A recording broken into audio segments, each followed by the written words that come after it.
Quantos aparelhos de telefone celular você já teve? E como é que foi o descarte desses aparelhos? E copos descartáveis, quantos você usa por dia e por mês? Quando você vai jogar seu lixo fora, você pensa na possibilidade de reciclagem, sente um pouquinho de culpa? Quanto mais cresce a nossa consciência, mais incômodas ficam essas perguntas. E que atira a primeira pedra é quem sempre teve hábitos absolutamente sustentáveis.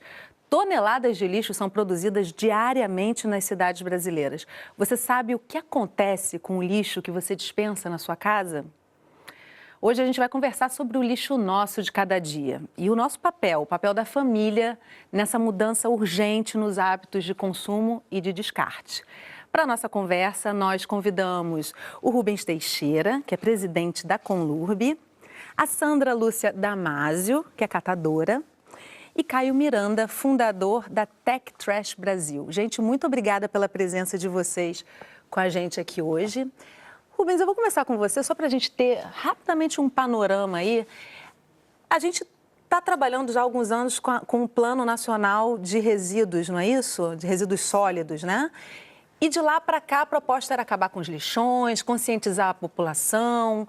Queria te perguntar, nos últimos 5, 6 anos, vamos fazer um recorte pequeno, o que mudou em termos de conscientização e de descarte desse lixo para o nosso meio ambiente? Bem, evidentemente que a sociedade ela está evoluindo acerca desse assunto. Está melhorando, mas está melhorando muito devagar. Tem que andar mais rápido esse processo. Por quê? Porque o lixo, os lixões são produtos, vamos dizer, que estão lá de alto valor agregado, vamos dizer assim. Por quê? Você tem ali metais que podem ser reutilizados e não retirados mais da natureza. Sai mais barato reutilizá-los do que você produzi-los através do minério. Você não contamina o meio ambiente quando você tira metais pesados desses locais. Você tem ali lixo orgânico, que é a grande quantidade, aquilo ali é gás. Né? Matéria orgânica, né? Ela pode ser utilizada como gás ou como adubo. Então, está quase pronto. A produção, em alguns casos, leva minutos. Em alguns casos, é até praticamente natural. Deixa eu trazer a Sandra para essa conversa, que acho que é o momento, não podemos tardar mais para isso. Sandra, me fala um pouquinho do seu trabalho e como é que você começou a trabalhar como catadora. Então, eu hoje faço parte de uma associação que é o Círculo Laranja, que veio de um grupo, inclusive da Conlurb, que tem como objetivo exatamente a inserção do catador, a sustentabilidade, entendeu? A questão do material reciclável. Eu, na verdade, comecei como catadora há uns anos atrás, só que a pessoa tinha a ideia que o catador fosse uma pessoa alcoólatra ou uma pessoa da rua. E eu entrei para ser catadora mais ou menos por aí, porque foi assim. Na verdade, eu sou professora, entendeu? E tive um problema meu pessoal. E aí, saí, fiquei desempregada. E aí, estava meio assim perdida com 2 filhos. Então, eu estava nessa época na Rocinha, fazendo um trabalho com um amigo. E ele quis lançar um projeto. E nós lançamos um projeto O Lixo Fora da Vala, na Rocinha, que tem um problema seríssimo com relação ao descarte do lixo que é jogado na vala. E com isso, eu fui vendo que daria para trazer uma renda. Com isso, me tornei catadora. É uma mão dupla aí muito maravilhosa, né? Porque Exatamente. você faz uma renda para sua família e ao mesmo tempo dá uma sustentabilidade, cuida do meio ambiente, que está sendo necessário, porque a geração futura está quase... conscientização, né? Depois eu quero saber a conscientização da sua família, que deve ser maior do que a média, né? Exatamente. Caio, deixa eu convidar aqui o Caio para a nossa conversa. Caio, você também fez da questão da sustentabilidade e do bom proveito do lixo um meio de vida, né? Não sei como é que está isso ainda. Agora, o que é a Tech Trash e em que ponto vocês estão nesse momento? Então, a Tech Trash ela é uma startup, né? Que a gente faz captação e trabalha com educação ambiental. A gente faz captação de lixo eletrônico, especificamente, e faz ativação de educação ambiental em escolas, dá palestras, participa de programas como esse, para tentar trazer um pouco mais de informação sobre esse lixo que é tão novo assim para a sociedade, né? Apesar de termos eletrônicos há muito tempo, eles passaram a ser uma preocupação há pouquíssimo tempo. Ainda mais no Brasil, a legislação é muito nova, ainda está sendo implementada. Então, a gente vê que as pessoas normalmente guardam o lixo eletrônico em casa. Dados oficiais, dados mostram que 30% do lixo que as pessoas têm eletrônico está em casa ainda. As pessoas guardam isso porque sabem que não é legal descartar no lixo comum. Uhum. Né? Não sabem o que fazer, né? Sabem que não é legal, mas não sabem que destino dá. Então, a gente veio para solucionar esse problema, trazer praticidade, comodidade, para as pessoas contribuírem realmente, efetivamente, com a preservação do meio ambiente. E tem utilidade, então, um telefone usado? Com certeza. O que se faz com ele? Com certeza. A gente consegue aproveitar cada pecinha, a gente vai desmontar ele, testar cada peça e ver o que está funcionando, o que não está funcionando. E aí, o que não estiver funcionando, o que tiver valor econômico bom para a gente consegue reaproveitar, vender como matéria-prima para fazer novos eletroeletrônicos e vender como matéria-prima, alumínio, ferro, cobre, enfim. Maravilhoso. Cada uma das... Você tira aí um lixo tóxico super importante, né, Rubens? Exatamente. Deixa eu te perguntar uma coisa, Sandra. O seu trabalho é super importante nessa cadeia aí, né? Queria saber o que mudou no seu ambiente familiar no momento em que você começou a trabalhar com isso, assim. E a sua conscientização? Você já tinha essa noção da importância desse trabalho? Então, como eu disse para você, eu não tinha. Foi através desse projeto, dessa coisa da gente começar a retirar o lixo lá da vala que eu comecei a ter a conscientização. Bom, o que acontece? Dentro da minha família, eu tudo levava para dentro de casa, né? Pegava assim na rua, levava. Então, as pessoas ficam meio que assustadas. Não, mas isso ali, não sei o quê, você vai começar a catar, não sei o quê. Mas hoje eu acho que a conscientização está tomando uma certa forma. Eu achava que nós deveríamos realmente ter algum outro projeto, pensar em alguma outra coisa, porque o pessoal ainda cata na rua, abrindo um saco de lixo, o Rubens deve ter conhecimento dessa situação. Nós podemos, o cidadão pode facilitar o trabalho do catador, né? Pode facilitar o trabalho nessa situação, né? Ou organizar o trabalho do catador através de uma instituição de alguma forma. Porque hoje o catador tomou um outro... Tem muita gente que está desempregada que está catador, que passa nas ruas... E não falta lixo para catar, né, Rubens? Que estão na rua abrindo um saco, que não é legal isso. E eu procuro até falar com as pessoas, porque eu não uso uma luva, não uso nada. Eu, quando comecei a catação, eu ia no comércio e pedia para me dar. Ou então, quando estava na rua, era só aquele papelão, aquela coisa, mas nunca abriu o lixo assim, porque você tem que ver a questão da contaminação e tudo mais. Mas tem muita gente que não tem outro jeito que está rasgando. E o que acontece? Veja só, isso mostra que a perspectiva dessa indústria de catadores, ela é positiva. Porque a tendência da sociedade é se conscientizar, é separar. Nós da Conlurb, eu encomendei, logo nas primeiras semanas que eu assumi, um estudo daquilo que nós podemos fazer de imediato, de alto impacto, no sentido de fomentar ecopontos, no sentido de educar as pessoas, porque essa economia, esse trabalho, tanto os catadores quanto a startup do Caio está promovendo, vocês estão no início de um processo. Isso quer dizer que a perspectiva econômica de vocês ela é positiva, se vocês trabalharem corretamente se o pessoal colaborar, né? Eu vou interromper a nossa conversa para fazer um intervalo rapidinho, até porque a gente tem uma matéria super interessante e no bloco seguinte eu quero trazer com você, Rubens, assim, indicações, sugestões, pequenas mudanças que podem facilitar o trabalho dos catadores, pode facilitar uma startup que está voltada para esse aproveitamento desse lixo tóxico, enfim, tem pequenos comportamentos que podem mudar tudo, né? Então, no próximo bloco, você vai conhecer o caminho do lixo. Não sai daí que a gente volta já.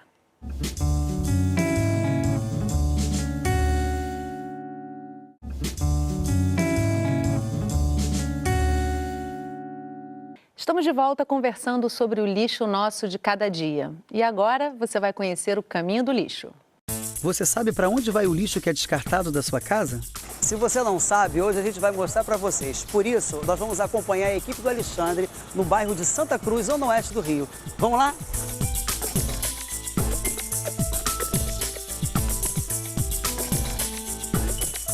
Eu tive que colocar um equipamento de proteção.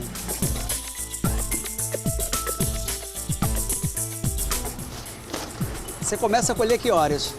Começa às 6. E quantas ruas vocês percorrem? mais ou menos umas 60, 58 ruas. Que tipo de material que vocês colhem?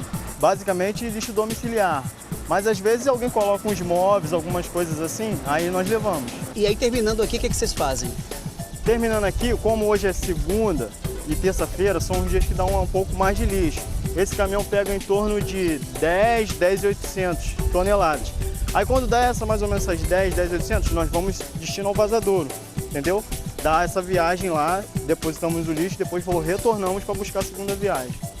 No Rio, atualmente há 5 centrais de transferências: Caju, Marechal Hermes, Bangu, Jacarepaguá e Santa Cruz. Estamos numa estação de transferência de resíduo. O que é isso? Como você sabe, o lixo é retirado da sua casa com os caminhões coletores que estão sendo pesados nessa balança. E essa pesagem é feita para a gente ter o controle de quanto a cidade produz de lixo no seu total. Os caminhões chegam nessa balança, são pesados e são levados ali para trás, onde eles são descarregados. Aqui na estação de transferência, essa carregadeira pega o lixo que o caminhão do Alexandre despejou e coloca em outras carretas com capacidade bem maior. Para depois serem levados para uma destinação final, que é um aterro sanitário, que hoje é um dos aterros mais modernos e o maior aterro da América Latina. Lá o lixo vai ser tratado. O chorume que sai desse lixo também vai ser tratado. E futuramente é possível que a gente passe a captar o gás que é produzido nesse lixo para que a gente possa fazer desse gás uma geração de energia. E o que acontece com o material que pode ser reciclado? A Conlurb já faz um trabalho de coleta diferenciada, ou seja, de coleta de material segregado e que é segregado pela própria população de determinados bairros. Por isso é importante a população se informar para poder estar participando desse projeto que já existe em alguns bairros. Então você diz o quê? Que a população deve separar o seu lixo? Sim, principalmente naqueles bairros que já têm coleta seletiva. Infelizmente, no Brasil, apenas 3% do nosso lixo é reciclado. E você é uma peça fundamental para a coleta seletiva funcionar. Tenha consciência da quantidade de lixo que você produz. Será que tudo que você joga fora precisa realmente ser descartado? Se não tiver jeito, separe e descarte de forma consciente. O meio ambiente agradece.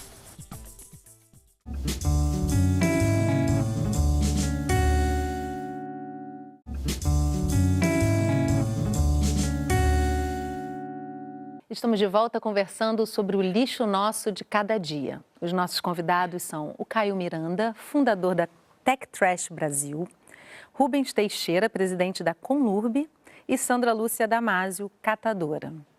Rubens, o que me impressiona mais, eu alguns anos atrás fui numa estação de triagem fazer uma reportagem e fiquei muito impressionada, acho que a maior parte da população não conhece esse espaço, e a percepção de que a simples separação do orgânico do não orgânico já faz muita diferença, né? Exatamente. E, basicamente, se as pessoas puderem separar o que é plástico do que é vidro, do que é papel, por exemplo, isso já ajuda bastante. E do que é metálico, né? Quando a gente faz isso, já facilita, porque o catador ele já vai direitinho no que é plástico, ele separa e carrega, garrafa PET. Para você ter uma ideia, quando você pega vidro, você reaproveita 100% dele na produção de uma nova garrafa. Isso é um dado extraordinário, porque você deixa de tirar da natureza diversos elementos químicos, produtos químicos, que você está ali, você não precisa retirar, não impacta o meio ambiente, fica mais barato a produção, mais barato os produtos que você vai comprar derivado daquilo que é reciclado. Quando você vai produzir uma garrafa PET com reciclado, com material reciclado, é muito menor o gasto de energia. Ou seja, é totalmente favorável à economia como um todo, é favorável ao meio ambiente, diminui o custo. Porque esse descarte é super nocivo, né? Exatamente, diminui o custo público da limpeza pública e você quando você tira o lixo, você separa esse lixo e sobra, por exemplo, o lixo orgânico, que você pode produzir gás ou adubo. Isso é uma coisa inexorável no mundo inteiro. Ou a gente vai fazer mais rápido ou vamos fazer mais devagar. Alguém vai fazer... Essa prática já existe no mundo. E 3% é muito pouco, É muito pouco. E o material orgânico, o que é material orgânico? Em linhas gerais, por exemplo, é tudo aquilo que você... Que você come, né? É que você come, é produto de folha de árvore, é material que tem a composição química dele, quando se degrada, se quebra a cadeia orgânica e se produz gás. Ou seja, quase tudo aquilo que você utiliza que não é metálico, não é plástico, né? E inclusive papel, embora tenha produto químico, bastante produto químico, é também orgânico. Isso tudo, como é um material agregado, você pode produzir adubo e energia para elétrica, energia para qualquer uso. E o gás... Ou seja, o pessoal tem que se ligar rápido. Agora, o gás é menos poluente, não tem essa? É um combustível Tem uma questão fóssil que eu queria trazer aqui com você, Caio, que é a questão da obsolescência programada, que é outra coisa que acho que a maioria das pessoas não sabe, né? Assim, essa programação da indústria, que hoje está pior ainda porque os produtos estão sendo renovados e mais avançados a cada ano, né? Você troca de celular todo ano e o celular também não dura muito mais que um ano, né? Acho que o dia que uma startup descobrir como reutilizar transformar esse celular num aparelho moderno, vai ser a solução disso, né? Então, começando do início, né? A obsolescência programada, ela é uma característica da indústria, o capitalismo meio que está dentro disso também, que os objetos, os aparelhos eletrônicos, eles saem de fábrica com o tempo, com prazo, data de validade, como se fosse um produto, né? Então, por exemplo, uma impressora, ela tem um número X de cópias, que é impressões que ela vai fazer, e a partir de um certo momento ela não funciona mais. Gente, no dia que eu descobri isso, eu me senti tão enrolada, Exatamente. Né? Porque dá uma raiva, né? Então, isso começou há muito tempo atrás com a lâmpada, assim. Antigamente as lâmpadas eram muito boas, duravam um ano inteiro. E aí, quando vendeu a lâmpada para todo mundo, ninguém comprou mais lâmpada. E aí falaram que, cara, vamos diminuir a vida útil da lâmpada para de um mês, 2 meses, que aí a pessoa compra 12, 6 lâmpadas por ano. Na crise de 29, inclusive, deu uma impulsionada nisso, né? Porque é para gerar mais economia, dinheiro, né? E aí, por exemplo, você falou do aparelho do telefone. Existe hoje já um telefone que ele é feito modularmente. Então, se você hoje quer um celular que tá ruim porque a memória está fraca, você tira só a memória e bota outra memória. Ah, eu quero uma câmera melhor. Não vou trocar o celular inteiro. Eu tiro a câmera e compro uma câmera nova e boto ali. Então, assim, existem já soluções. Só que são soluções que, por exemplo, os grandes monopólios do mercado não querem que isso seja feito, né? Agora, uma outra coisa que eu fiquei muito impressionada quando eu fui fazer essa reportagem alguns anos atrás, Sandra, lá no lixão de Gramacho, como os catadores que trabalhavam lá, encontravam lixo absolutamente utilizado e também alimentos estragados que as pessoas compram e muitas vezes o catador que tem uma realidade muito difícil, ele acaba utilizando-se desse alimento, né? Que dica você daria, assim? O que seria bom para você como profissional catando lixo que tivesse mais consciência por parte da população nesse sentido, né? Desse descarte? Então, uma coisa, você botou o ponto, conscientização. O Rubens, se tivesse até uma parceria com a Colurb, eu acho que seria um ponto, que ele até colocou aqui agora, que a ideia da Colurb está divulgando, está fazendo, não sei se é através de panfleto, uma conscientização, seria muito mais fácil para a Colurb fazer isso do que o próprio catador, que não tem uma condição assim para fazer. Precisa de políticas públicas, né? Públicas para isso. Se, de repente, a Colurb seria a nossa maior parceira, seria uma parceria legal. Fazer uma conscientização mais afiada, começando por bairro. Já teve isso um pouco no passado, mas ficou paralisada, pararam tudo isso. Se retomasse isso e houvesse uma representatividade cobrar aqui do Rubens agora. De conversar, está conversando com a Colurb com relação da inclusão, da melhoria do catador, seria muito bom, Como é que tá isso aí, Olha só Rubens? que coisa, né? A Sandra sabe das coisas, né? Ela está colocando aqui, e é exatamente isso. Eu tenho ido pessoalmente, praticamente todos os finais de semana, exatamente, agora acabei de vir de uma operação da Colurb, a gente faz a limpeza na comunidade, uma espécie de mutirões de limpeza na comunidade e fazemos conscientização. E é incrível que eu encomendei um estudo acerca de ecopontos e para facilitar, inclusive, a vida do catador e também a vida da Colurb, e sem comentar nada com o prefeito, que eu estava apenas estudando para fazer algum projeto para ser implementado. O prefeito me ligou e disse que queria reunir as cooperativas de catadores para todos juntos, para a gente ouvi-los e projetar o que fazer melhor. Então, na verdade, o prefeito Crivella, ele, sem eu dar o input para ele, eu já estava fazendo estudo. Ele já me acionou.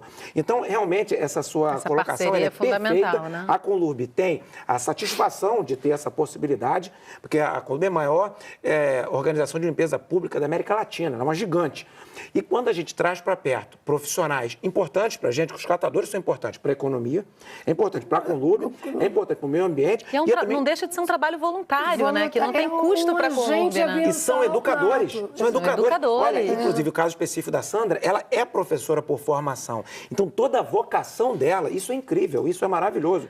É a pessoa certa no lugar certo. Porque dar aula disso para a sociedade, se fosse algo fácil, as pessoas já tinham aprendido. E eu digo que pessoas de mais alto nível intelectual não são bem educadas, eventualmente, do ponto de vista ambiental. Então, o trabalho de vocês é um trabalho maravilhoso. Desse ponto de vista, vocês certamente são muito mais evoluídos do que a boa parte da população, porque vocês fazem com a coragem de enfrentar uma filosofia que até então lixo era algo que você não devia nem tocar, e vocês fazem o contrário. Do lixo, eu vou retirar a minha renda. Sandra está ali se coçando para falar. Exatamente. Rubens. O que você quer dizer, Sandra? Deixa ela falar. Pergunta, porque ele falou que conversou com o prefeito e teve essa coisa das cooperativas. Só, Rubens, que existe muitos catadores que não estão cooperativados, sabe? Até não tem nem noção de cooperativa, eles estão aí na rua.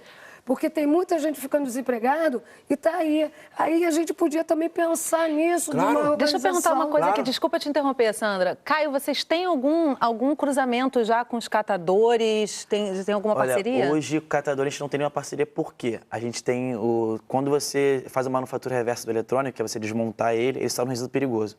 Então, a partir do momento que você está um resíduo perigoso, o catador, ele não tá mais enquadrado nisso, ele se fica exposto a elementos químicos perigosos, nocivos. Então, a ideia é que a gente consiga tentar uma parceria, mas uma parceria bem estudada. Até porque não entendeu? É tão comum assim não você encontrar o celular ou aparelhos eletrônicos. Olha, é mais comum do que a gente imagina. É mais comum do que a gente imagina. Todo celular tem uma bateria. E a bateria, ela é um composto químico próprio, que ela tem que provocar uma reação química e uma corrente. Então, em virtude disso, são elementos, alguns tipos de elementos que são nocivos ao meio ambiente. Exato. Então, muito tem que ter nocivos, uma especialização para tratar. Então, você não pode botar... Teoricamente, você vai ter, por exemplo, uma televisão quebrada no meio da rua. A pessoa vai catar, tem que estar com luva, porque você pode se cortar. Isso é outra conscientização super importante. Ele não cata a televisão, dificilmente. Sim, porque vai fazer como? Mas, por você exemplo, pega só aquele, mas é muito difícil o catador pegar a televisão, pegar a geladeira. É pesado, ocupa espaço, né? Tudo isso é muito difícil. Fica, de repente, até porque ele vai para onde vai ser alocado isso. Agora, uma coisa que você está falando... Mas se pegar, ele se contamina. Então, essa observação é importante. Mas a questão da luva, para mim, Rubens, assim, o que mais me chama a atenção na questão dessa proteção é que também muita gente descarta lixo como vidro quebrado, sem essa atenção, né? Ou seja, vai chegar na central... Isso é uma coisa muito importante da gente conscientizar as pessoas, né? Exatamente. Não só o catador, mas a pessoa da central de triagem, o gari, vai passar na mão de várias pessoas, né? O mínimo que você tem que fazer é enrolar num jornal, botar lá, escrever que é vidro, né? Acho que quanto mais sinalizado, melhor. Você tem metais, né? A pessoa pode estar passando com um material enferrujado, você pode se contaminar com tétano, enfim. Tem uma série de realmente perigos do lixo eletroeletrônico. E não é uma coisa comum não é uma coisa fácil de se tratar, né? A pessoa que faz a manufatura reversa, tem um curso técnico de eletrônica. Ela entende como fazer aquele processo. E aí a gente está querendo trabalhar com comunidades, por quê? Na minha casa, por exemplo, no meu prédio, onde eu moro, na Tijuca, ninguém vai deixar o filho mexer com uma televisão que é antiga lá, quebrada, e ficar remexendo. Só que nas comunidades que eu já visitei, as crianças brincam com materiais. E a gente tem que dizer que a coleta do lixo ainda está muito deficiente nas comunidades, sim, né? Então, assim, o trabalho o acesso é muito difícil. O acesso é difícil, os catadores são fundamentais. A gente está chegando no final do programa, eu queria primeiro te pedir, então, Caio, primeiro para você dar o endereço do site, que a gente vai colocar aí embaixo do nosso vídeo, e como é que faz para entregar esse material para vocês, qual é o caminho que se faz para chegar aí na Tech Trash? Então, o nosso site é www.techtrashbrasil.com.br. A gente normalmente trabalha com pontos de coleta, a gente coloca coletores nossos em condomínios, empresas, e a gente tem alguns parceiros logísticos que fazem a coleta em casa. A coleta domiciliar ainda está começando ainda a estruturar isso, porque é muito pulverizado, né? É assim muito como difícil. a própria reciclagem, Exatamente. né? Ainda está engatinhando, 3% não é nada. Mas a gente está colocando coletores e fazendo essa coleta muito bem estruturada e muito bem feita em condomínios, escolas, empresas, enfim. Muito bom conhecer, saber desse trabalho de vocês. Gente, infelizmente, nosso tempo é limitado, mas assim, eu quero agradecer muitíssimo, até por esse pequeno debate que a gente teve aqui, porque a gente vê, né, dois lados, principalmente, de uma história que são colaborativos e necessários para essa discussão toda e para a conscientização. Eu espero que quem está em casa tenha aprendido um pouquinho sobre o descarte, que é super importante, né? Para si, para o próximo e para o meio ambiente. Gente, muito obrigada. Muito obrigado. E obrigada a você que acompanhou a nossa conversa de hoje pelo canal Saúde, internet ou um dos nossos canais parceiros. A consciência de que na natureza nada se cria, nada se perde, tudo se transforma, precisa dar ao nosso lixo um novo fim. Recicle. Esse programa já está disponível na nossa página do Facebook e pelo site do canal Saúde. Eu espero você na nossa próxima conversa. Tchau.